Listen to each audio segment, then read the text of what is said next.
ಕ್ಯಾನ್ಸರ್ನ ಯಾವ ರೀತಿ ನೀವು ಡಯಾಗ್ನೈಸ್ ಮಾಡ್ತೀರಾ? ಈ ಕ್ಯಾನ್ಸರನ್ನು ನಾವು ಡಯಾಗ್ನೋಸ್ ಮಾಡಬೇಕಂದ್ರೆ ಒಂದು ರೆಗ್ಯುಲರ್ ಸ್ಕ್ರೀನಿಂಗ್ ಬರಬೇಕು, or else they'll come with severe problems. Immunity ಕಡಿಮೆ ಇದ್ರು ಅಂದರೆ ರೋಗ ನಿರೋಧಕ ಶಕ್ತಿ ಕಡಿಮೆ ಇದ್ರೂ ಬೇಗ ಇನ್ಫೆಕ್ಷನ್ಸ್ ಕ್ಯಾಚಪ್ ಮಾಡಿಬಿಡುತ್ತೆ. ಸೊ ಈ ಪರ್ಟಿಕ್ಯುಲರ್ ಪೇಷಂಟು ಮುಂದೆ ಕ್ಯಾನ್ಸರ್ ಡೆವಲಪ್ ಮಾಡ್ಕೊಳ್ಬೋದು, ಬಂದ್ಬಿಡುತ್ತೆ ಅಂತ ಮೊದಲೇ ನಾವು ಎಚ್ಚರಿಸ್ಬೋದು ಅಥವಾ ವ್ಯಾಕ್ಸಿನೇಟ್ ಮಾಡ್ಬೋದು.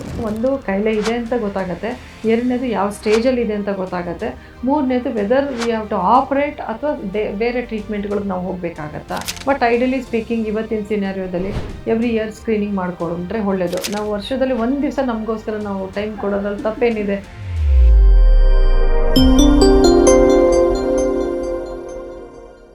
ಆತ್ಮೀಯ ವೀಕ್ಷಕರೇ ನಮಸ್ಕಾರ.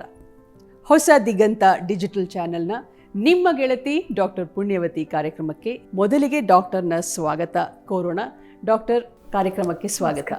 ಕ್ಯಾನ್ಸರ್ನ ಯಾವ ರೀತಿ ನೀವು ಡಯಾಗ್ನೈಸ್ ಮಾಡ್ತೀರಾ ಮತ್ತು ಇದಕ್ಕೆ ಯಾವ ಥರ ಟ್ರೀಟ್ಮೆಂಟನ್ನು ಶುರು ಮಾಡ್ತೀರಾ? ಈಗಾಗಲೇ ಹೇಳ್ದಂಗೆ ಈ ಒಂದು ಕ್ಯಾನ್ಸರ್ 5 ರಿಂದ 10 ವರ್ಷ ಮುಂಚೆನೇ ಬರುತ್ತೆ. ಸೊ ಅದರಿಂದ ಅಂದರೆ ಅದು ಪ್ರೀ ಕ್ಯಾನ್ಸರಸ್ ಸ್ಟೇಜ್ ಅಂತಲೇ ಇರುತ್ತೆ. ಸೊ ಅದು ಒಂದು 5 to 10 years time, quite a long time.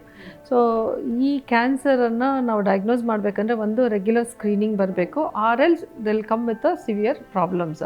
ಅಂದರೆ ಏನೋ ಡಿಸ್ಚಾರ್ಜ್ ಇದೆ ಅಂತ ಬರ್ತಾರೆ, repeated vaginal discharge, vaginal infections, urinary tract infections ಬರ್ತಾರೆ. ಜೊತೆಗೆ ಕೋಮಾರ್ಬಿಡಿಟೀಸ್ ಇರ್ಬೋದು, ಕೆಲವರು ಡಯಾಬಿಟಿಕ್, ಹೈಪರ್ಟೆನ್ಸಿವ್, ಹೈಪೋಥೈರಾಯ್ಡ್, ಈ ಥರ ಹಲವಾರು ಇನ್ಫೆಕ್ಷನ್ಸು, ಆಸ್ಮ್ಯಾಟಿಕ್ ಪೇಷಂಟ್ಸು, ಇವೆಲ್ಲ ಕಂಡೀಷನ್ಸಲ್ಲಿ ಇಮ್ಯುನಿಟಿ ಕಡಿಮೆ ಇರುತ್ತೆ.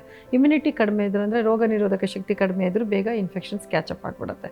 ಸೊ ಅಂಥವರಿಗೆ ರೆಗ್ಯುಲರ್ ಆ್ಯನ್ಯುವಲ್ ಸ್ಕ್ರೀನಿಂಗ್ ಹೇಳ್ತೀವಿ. ಒಂದು ಪ್ಯಾಪ್ಸ್ಮಿಯರ್ ಟೆಸ್ಟ್ ಅಂತ, ಆ ಗರ್ಭಕೋಶದ ಬಾಯಲ್ಲಿ ಒಂದು ವೈಟ್ ಡಿಸ್ಚಾರ್ಜ್ ಏನಿರುತ್ತೆ ಮತ್ತು ಅದು ಸರ್ಫೇಸ್ ಏರಿಯಾ ಡೆಡ್ ಸೆಲ್ಸು ಮತ್ತು ಮೇಲೆ ಸ್ಕ್ರೇಪಿಂಗ್ಸ್ ತೊಗೊಂಡು ಮೈಕ್ರೋಸ್ಕೋಪ್ ಕೆಳಗಡೆ ನಾವು ಎಕ್ಸಾಮಿನೇಷನ್ ಮಾಡಿದ್ರೆ ಆ ಸೆಲ್ಲಲ್ಲಿ ಏನಾದ್ರು ಚೇಂಜಸ್ ಇದ್ದರೆ ವಿ ಕ್ಯಾನ್ ಡಿಟೆಕ್ಟ್. ಸೊ ಈ ಪರ್ಟಿಕ್ಯುಲರ್ ಪೇಷಂಟು ಮುಂದೆ ಕ್ಯಾನ್ಸರ್ ಡೆವಲಪ್ ಮಾಡ್ಕೊಳ್ಬೋದು, ಬಂದ್ಬಿಡುತ್ತೆ ಅಂತ ಮೊದಲೇ ನಾವು ಎಚ್ಚರಿಸ್ಬೋದು ಅಥವಾ ವ್ಯಾಕ್ಸಿನೇಟ್ ಮಾಡ್ಬೋದು.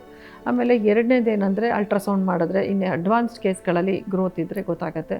ಅದು ಬಿಟ್ಟರೆ next level CT, MRI, PET CT ಅಂತ ಮಾಡ್ತೀವಿ. ಸೊ ಸಂಪೂರ್ಣ ಬಾಡಿ ನಾವು ಸ್ಕ್ರೀನಿಂಗ್ ಮಾಡಿದಾಗ ಎಲ್ಲಾದರೂ ಬೇರೆ ಕಡೆ ಈ ಕಾಯಿಲೆಗಳ ಎಕ್ಸ್ಟೆನ್ಷನ್ ಅಂದರೆ ಆಗಿದೆಯಾ ಅಂತ ನಮಗೆ ತಿಳಿಯುತ್ತೆ. ಸೊ ಈ ಥರ ಹಲವಾರು ಟೆಸ್ಟ್ಗಳನ್ನ ಮಾಡಬೇಕಾಗತ್ತೆ. ಮಾಡಿದಾಗ ಒಂದು ಕಾಯಿಲೆ ಇದೆ ಅಂತ ಗೊತ್ತಾಗುತ್ತೆ, ಎರಡನೇದು ಯಾವ ಸ್ಟೇಜಲ್ಲಿ ಇದೆ ಅಂತ ಗೊತ್ತಾಗುತ್ತೆ, ಮೂರನೇದು whether we have to operate ಅಥವಾ ಬೇರೆ ಟ್ರೀಟ್ಮೆಂಟ್ಗಳಿಗೆ ನಾವು ಹೋಗಬೇಕಾಗತ್ತಾ, ಅಥವಾ ಇನ್ನಾಪರಬಲ್ ಸ್ಟೇಜಲ್ಲಿದೆ ಅವ್ರಿಗೆ ಓನ್ಲಿ ಪೇಲಿಯೇಟಿವ್ ಟ್ರೀಟ್ಮೆಂಟ್, ಅವ್ರು ಇರೋವರೆಗೂ ಸ್ವಲ್ಪ ಕಂಫರ್ಟ್ ಲೈಫ್ ಕ್ರಿಯೇಟ್ ಮಾಡಿಕೊಡೋ ಅಂಥದ್ದು ಮಾಡಬೇಕಾಗತ್ತಾ. ಈ ಥರದನ್ನು ನಾವು ಮಾಡ್ಬೋದು. ಈಗ ಹೆಣ್ಮಕ್ಳು ಯಾವ ಏಜಿಂದ ರೆಗ್ಯುಲರ್ ಟೆಸ್ಟ್ಗಳು ಮಾಡಿಸ್ಕೋಬೇಕು, ಸ್ಕ್ರೀನಿಂಗ್ಗಳು ಮಾಡಬೇಕಾಗತ್ತೆ? ಹೌದು, ಅಟ್ಲೀಸ್ಟ್ 30 ವರ್ಷ ಮೇಲ್ಪಟ್ಟಂಥ ಎಲ್ಲ ಹೆಣ್ಮಕ್ಳನ್ನು ಸ್ಕ್ರೀನಿಂಗ್ ಮಾಡ್ಕೊಳ್ಳೋದು ಒಳ್ಳೆಯದು. 30 ರಿಂದ 65 ವರ್ಷದ ವರ್ಷಕ್ಕೊಮ್ಮೆ ಮಾಡ್ತಾರೆ. ವರ್ಷಕ್ಕೊಮ್ಮೆ ಮಾಡ್ಕೊಳ್ಳೋದು ಐಡಿಯಲ್ಲ. ಈಗ ಕೆಲವರಿಗೆ ಫ್ಯಾಮಿಲಿ ಹಿಸ್ಟ್ರಿ ಇರಲ್ಲ, ಅಥವಾ if there well maintained all this hygiene, ಇನ್ನೊಂದು ಯಾವುದೇ ಥರ ಬೇರೆ ಕಾಯಿಲೆಗಳಿಲ್ಲ, ಅವ್ರಿಗೆ ಇಮ್ಯುನಿಟಿ ಚೆನ್ನಾಗಿದೆ ಅನ್ನೋರಿಗೆ ಯೂಶಲಿ ಒನ್ಸ್ ಇನ್ 3 years ಹೇಳ್ತೀವಿ. ಬಟ್ ಐಡಿಯಲಿ ಸ್ಪೀಕಿಂಗ್ ಇವತ್ತಿನ ಸಿನಾರಿಯೋದಲ್ಲಿ ಎವ್ರಿ ಇಯರ್ ಸ್ಕ್ರೀನಿಂಗ್ ಮಾಡ್ಕೊಂಡ್ರೆ ಒಳ್ಳೆಯದು. ಈಗ we call it as well women health checkup ಅಂತ. So what do you mean by it? So you want every female to be very happy, healthy. That is very important. ನಾವು ವರ್ಷದಲ್ಲಿ ಒಂದು ದಿವಸ ನಮಗೋಸ್ಕರ ನಾವು ಟೈಮ್ ಕೊಡೋದ್ರಲ್ಲಿ ತಪ್ಪೇನಿದೆ? ಇಡೀ ವರ್ಷ ಎಲ್ಲ ಕೆಲಸ ಮಾಡ್ತಿರ್ತೀವಿ. One day for your self, for your health ಒಂದು ಸರಿ ಸ್ಕ್ರೀನ್ ಮಾಡಿಕೊಂಡ್ರೆ ಅದರಲ್ಲಿ ನಾವು ಪ್ಯಾಪ್ಸ್ಮಿಯರ್ ಅಂತ ಮಾಡ್ತೀವಿ, ಅಲ್ಟ್ರಾಸೌಂಡು, ಬ್ರೆಸ್ಟ್ ಸ್ಕ್ಯಾನಿಂಗ್ ಇರುತ್ತೆ.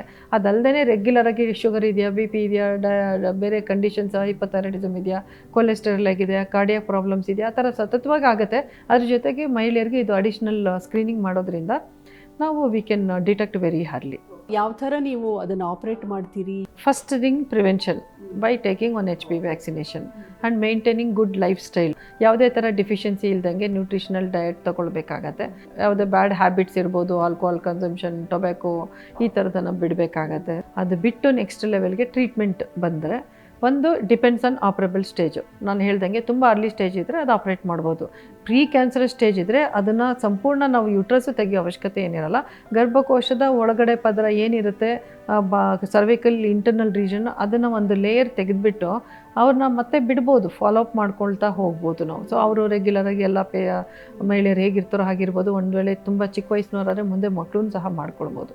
ತುಂಬ ಲೆವೆಲ್ಗೆ ಸ್ಟೇಜ್ 2ಗೆಲ್ಲ ಹೊಟ್ಟೋಯ್ತು, ಅದಾದ ನಂತರ ಆಯಿತು ಅಂತಂದರೆ ಆವಾಗ ಆಪ್ರೇಟ್ ಮಾಡೋಕ್ಕಾಗಲ್ಲ ಅಂದಾಗ ಡೈರೆಕ್ಟಾಗಿ ನಾವು ಅವಾಗ ರೇಡಿಯೋಥೆರಪಿ ಅಂತ ಮಾಡ್ತೀವಿ, ಕೀಮೋಥೆರಪಿ ಅಂತ ಮಾಡ್ತೀವಿ, ಇಮ್ಯುನೋಥೆರಪಿ ಮಾಡ್ಬೋದು. ಹೀಗೆ ಹಲವಾರು ಹಂತಗಳಲ್ಲಿ ಟ್ರೀಟ್ಮೆಂಟ್ ಇರುತ್ತೆ. ಸೊ ಅದರಲ್ಲಿ ಎಲ್ಲ ಪೇಷಂಟ್ಸನ್ನು ಒಂದೇ ಥರ ರೆಸ್ಪಾಂಡ್ ಮಾಡ್ತಾರೆ ಅಂತ ಹೇಳೋಕ್ಕಾಗಲ್ಲ. It all depends are their body response also. So ಆ ಥರ ಕೆಲವರು ತುಂಬ ಚೆನ್ನಾಗಿ ಅರ್ಲಿ ಸ್ಟೇಜಲ್ಲಿ ಬಂದು ಅಥವಾ ಪ್ರೀ ಕ್ಯಾನ್ಸರ್ ಸ್ಟೇಜಲ್ಲಿ ಬಂದು ಆಪ್ರೇಟ್ ಮಾಡಿಕೊಂಡು ಕೀಮೋ ರೇಡಿಯೋಥೆರಪಿ ತೊಗೊಂಡು they can leave like any other women. Life time ಅವ್ರು ಚೆನ್ನಾಗಿ ಇರ್ಬೋದು. ಇಲ್ಲ ಸರ್ವೈವಲ್ ರೇಟ್ ಮತ್ತೆ ರಿಕರೆನ್ಸ್ ಆಯಿತು 3 ಇಯರ್ಸಲ್ಲಿ ಅಂದರೆ ಸರ್ವೈವಲ್ ರೇಟ್ ಮೇ ಬಿ 5 ಇಯರ್ಸಲ್ಲಿ ರಿಕರೆನ್ಸ್ ಆಯಿತು ಅಂದರೆ 7 ಇಯರ್ಸ್ ಆಗ್ಬೋದು. ನಿಮ್ಗೆ 5 ವರ್ಷ ಆದರೂ ರಿಕರೆನ್ಸ್ ಆಗಿಲ್ಲ, 7 ಇಯರ್ಸ್ ಆದರೂ ಆಗಿಲ್ಲ ಅಂದರೆ you will may live long. So ಆ ಥರ ಫಾಲೋಅಪಲ್ಲಿ ಇರಬೇಕಾಗತ್ತೆ. ಸೊ ನನ್ನ ಸಜೆಷನ್ ಏನಂದರೆ ಆ ಹಂತಕ್ಕೆ ಹೋಗೋದೇ ಬೇಡ. So when there is a prevention target, ಪ್ರಿವೆನ್ಷನ್ಗೆ ಏನು ಬೇಕೋ ಆ ಒಂದು ಮೆಷರ್ಸ್ ನಾವು ತಗೊಂಡ್ವಿ ಅಂದರೆ ಎಲ್ಲರಂಗೆ ನಾವು ಬದುಕ್ಬೋದು. Because we have to live with the public, we have to live with the society. ನಮ್ಮ ಪ್ರೆಸೆನ್ಸ್ ನಮ್ಮ ಕುಟುಂಬಕ್ಕೆ ಎಷ್ಟು ಅತಿ ಮುಖ್ಯ ಇರುತ್ತೆ, ದೇಶಕ್ಕೂ ಸಹ ಅಷ್ಟೇ ಅತಿ ಮುಖ್ಯ ಇರುತ್ತೆ. ಫಸ್ಟ್ ಸ್ಟೇಜಲ್ಲಿ ಕ್ಯಾನ್ಸರ್ ಅಂತ ನೀವು ರೆಕಗ್ನೈಸ್ ಮಾಡ್ತೀರಿ. ಅಕಸ್ಮಾತ್ ಲೇಡಿ ಪ್ರೆಗ್ನೆಂಟ್ ಇದ್ದರೆ how do you go with that? Pregnancy ಇಲ್ಲ ಅಂದಾಗ ಮೆಷರ್ಸ್ ತೊಗೊಳೋದು ಸುಲಭ. ಪ್ರೆಗ್ನೆನ್ಸಿ ಇದ್ದಾಗ we have to balance both. ಅಕಸ್ಮಾತ್ ಏನಾದ್ರು ಫಾರಿನ್ ಬಾಡಿ ಯೂಸ್ ಮಾಡ್ತಾ ಇದ್ರೆ? It is not like that. See any foreign body it has got its own side effect. ಹಿಂದಿನ ಇದಕ್ಕೂ ಕಂಪೇರ್ ಮಾಡಿದ್ರೆ ಇವತ್ತು ನಮ್ಮ ಮಹಿಳೆಯರು ಎಚ್ಚೆತ್ಕೊಂಡಿದ್ದಾರಾ? Social media is so active. ಆಮೇಲೆ ಈಗ globally connected. It's not that ಇಲ್ಲಿ ಬೆಂಗಳೂರು ಅಂತಲೇ ಅಲ್ಲ, ಯಾವ ಪ್ರಪಂಚದ ಯಾವ ಮೂಲೆಗೆ ಬೇಕಾದ್ರೂ ಯು ಕ್ಯಾನ್ ಗೆಟ್ ಕನೆಕ್ಟೆಡ್. ಬಹಳಷ್ಟು ಎಲ್ಲ ಗೂಗಲ್ಗಳನ್ನು ನೋಡಿಕೊಂಡು ಬಹಳಷ್ಟು ತಪ್ಪು ಮಾಹಿತಿಗಳನ್ನು ಕಲೆಕ್ಟ್ ಮಾಡ್ಕೊತಿದ್ದಾರೆ. ತಮ್ಗೇನೋ ಆಗೋಗಿದೆ ಅಂತ ಹೆದರಿಕೆ ಪಡ್ಕೊತಿದ್ದಾರೆ. ಗೂಗಲ್ ಮಾಹಿತಿ ಕೊಡ್ತಾ ಇರೋದು ತಪ್ಪು ಅನ್ನೋದಕ್ಕಿಂತ ನಿಮಗೆ ಏನು ಬೇಕೋ ಮಾಹಿತಿ ಅದು ಗೂಗಲ್ ಕೊಡೋಕ್ಕಾಗಲ್ಲ.